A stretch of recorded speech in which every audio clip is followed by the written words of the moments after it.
Three companies landed on the Entity List in May 2026, and the count that matters is not the number of companies but what they are. Raw material suppliers, every one of them, positioned above the fab floor, above the equipment layer, above the design house, at the point where industrial chemistry meets the production stack before a single transistor is ever patterned. Nanjing Integrated Materials, Shenzhen Advanced Ceramics Technology, and Xiamen Ultra-Pure Silicon Materials. Three inputs, none of them chips. The perimeter that once sat at the output end of semiconductor production now sits at the input end. And the distance between those two positions, measured in production chain tiers, is what this script reads. The metric is production chain stage, where on the stack, from raw feedstock down to finished logic, the Bureau of Industry and Security has placed its entity list additions in the semiconductor sector. That metric has a then value and a now value, and those two values are not different quantities of the same thing. They are different kinds of things. That categorical gap is the actual delta. The then reading runs from roughly 2020 through 2022. In that period, the semiconductor additions to the entity list were concentrated at the output end of the stack. Chip designers, foundries, entities adjacent to fab equipment. The targets were recognizable to anyone who followed the consumer technology press. A chip designer making advanced logic for mobile devices. A foundry operating at leading process nodes. An equipment-adjacent firm whose name appeared regularly in industry coverage. All of them positioned at the bottom half of the production chain, close to the finished product, legible to a technology reporter without any background in industrial chemistry. That was the then reading. Output end control applied to output end entities. The now reading is May 2026. Nanjing Integrated Materials supplies the integrated substrate and ceramic inputs that fab process chambers require before any wafer enters them. Shenzhen Advanced Ceramics Technology produces the advanced ceramic components that line and protect the internal surfaces of the deposition and etch equipment that every fabrication facility depends on, regardless of what process node it is running and regardless of what logic it is producing. Xiamen Ultra-Pure. Silicon Materials refines silicon feedstock to the purity levels required for wafer production, which means its output sits above every subsequent step in the manufacturing sequence. These three companies do not produce anything a consumer product reviewer would name. They produce the conditions under which a chip can be made at all. That is the now reading. Input end control, applied to input end entities. One full tier up the production stack. Roughly 4 years, one tier. Controlling a chip is like controlling a loaf of bread. You can inspect it, restrict it, set conditions on where it goes. But controlling the wheat, the milling process, and the specific mineral composition of the stone grinder is upstream control. It reaches every loaf that process will ever produce, across every baker using that mill. And no single baker can simply source a substitute grain overnight. The May 2026 listings move from the bread to the mill. The leverage is structural, not transactional, because a materials input does not serve one product line or one process node. It serves the entire production base that depends on that input category. A listing at the ceramics tier touches every fab process that consumes those ceramics, at every node, simultaneously.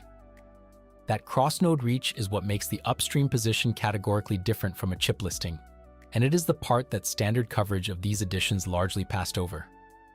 The coverage gap is itself a data point. Through roughly 2023 semiconductor additions to the entity list were entities the technology press could name without translation. The companies had product names, consumer-facing narratives, analyst coverage, and a presence in the public semiconductor story. When Shenzhen Advanced Ceramics Technology and Xiamen Ultra-Pure Silicon Materials appeared on the list in May 2026, most technology reporters had not previously covered either company. Their names do not appear in consumer product coverage because their outputs do not reach consumers. They reach fabrication facilities. The listing moved from visible nodes in the public semiconductor narrative to invisible nodes in the industrial supply chain, and that invisibility is not incidental. Upstream materials suppliers operate below the coverage threshold of technology journalism. Analyzing their listing requires understanding the production stack at the level of industrial chemistry, not consumer electronics, which means the significance of the tier migration arrived in the public record without most of the apparatus that usually translates significance into coverage. The domestic Chinese materials build-out is the third coordinate in this reading. Around 2021 and 2022, China's upstream semiconductor materials sector, covering ultra-pure silicon, advanced ceramics, and specialty process chemicals, was substantially import-dependent. Domestic alternatives existed but were largely at early commercial stage, meaning they were present but not yet running at the scale and consistency that a major fabrication operation would require as a primary supply source. Industry analysts and Chinese Industry Association reports, both of which carry structural incentives to report progress favorably, estimated that domestic capacity in several upstream categories reached commercial-scale operation in the years following that baseline. The companies named in the May 2026 listings were, by those estimates, established domestic suppliers, not startups at pre-commercial stage. That distinction matters for reading the timing. The US listing arrived after the domestic build-out, not before it. The perimeter moved reactively to a maturation event in the Chinese materials sector rather than preemptively to a nascent one. Washington's upstream migration and China's upstream build-out are running in the same direction on the production stack, but with a lag between them that the listing dates make visible. It is worth being explicit about the evidential base here. Those capacity estimates rest on a thin layer of industry analyst projections and association reports, not on independently audited production figures. The directional reading, that the listed companies were established rather than early stage, is probably correct. How precisely it is calibrated is a separate question the available data does not close. 3 interpretations follow from the delta, each distinct from what the Bureau of Industry and Security documents actually say. The first is that the upstream move is an implicit concession about the limits of downstream controls. The entity list does not contain a sentence explaining why the perimeter moved upstream, but the movement itself encodes a judgment that listing chip designers and foundries moved the curve in the semiconductor sector without holding it. Downstream targets adapted. They found alternative suppliers for restricted equipment, developed workaround design flows, scaled domestic fab operations, and built around the specific constraints the earlier listings imposed. The materials tier sits structurally above all of those adaptations. You cannot pattern a transistor without the substrate and the ceramics the process chamber is made from, and those inputs cannot be rerouted the same way a chip design can be ported to a different toolset. The perimeter moved to the point where the adaptation options narrow. An alternative reading of the same facts, one that the public record cannot fully exclude, is that materials were always within scope of export control frameworks, and that the May 2026 additions are routine enforcement rather than a strategic recalibration. That reading is available. The tier migration, taken as a whole, is harder to explain as routine than as directional. The second interpretation is that the cross-node leverage of a materials listing is qualitatively different from what a chip listing achieves, and that the standard framing of these additions as incremental enforcement understates what a materials listing actually does. A chip listing constrains one product, one design house, one process-specific output. A ceramics listing constrains every fabrication process that consumes those ceramics at every node simultaneously. The leverage argument does carry a real uncertainty. It assumes that Chinese fabs cannot substitute the specific ceramics and ultra-pure silicon inputs through supply chains that are not subject to the same controls. China maintains commercial relationships with materials producers in countries that are not aligned with the Bureau of Industry and Security's framework, and those relationships introduce genuine ambiguity about how binding a US listing is against a procurement strategy that is actively diversifying away from US-aligned supply chains. The mechanism holds under a model where the supply chain is relatively closed.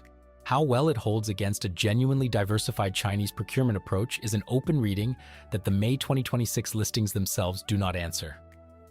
The third interpretation is that the listed companies represent the maturation point of a domestic build-out that Washington has been tracking, and that the listing targets that maturation specifically. The 3 companies are not listed because they are the only upstream materials suppliers in China. They are listed because the domestic materials ramp they represent has advanced to the point where it functions as a real alternative to restricted import channels, and that alternative is now itself the threat surface. The Bureau of Industry and Security documents name specific companies, not a strategic category. The inference that the listings are targeting the domestic materials build-out at its maturation point requires reading the production chain position of the listed entities, not just their names. That inference is analytic, not documented in the public listing record. What the public record does close, the delta on perimeter position is verifiable. Chip and foundry tier in 2020 through 2022. Materials and ceramics tier in May 2026. One full tier up the stack.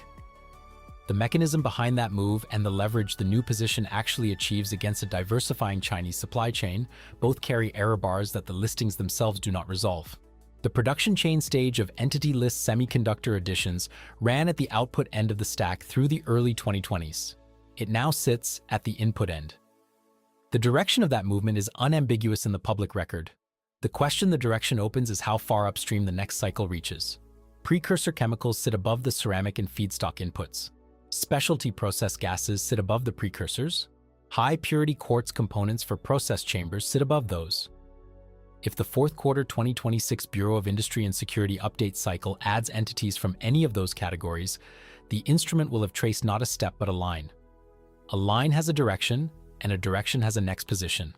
Whether the next reading lands one tier further upstream, or holds at May 2026's coordinates, or returns to output end additions, is the measurement question this script cannot answer, and the fourth quarter of 2026 will. That count, whatever it turns out to be, will tell us whether May 2026 was a single step or the confirmation of a sustained vector. Subscribe to get that reading when it lands.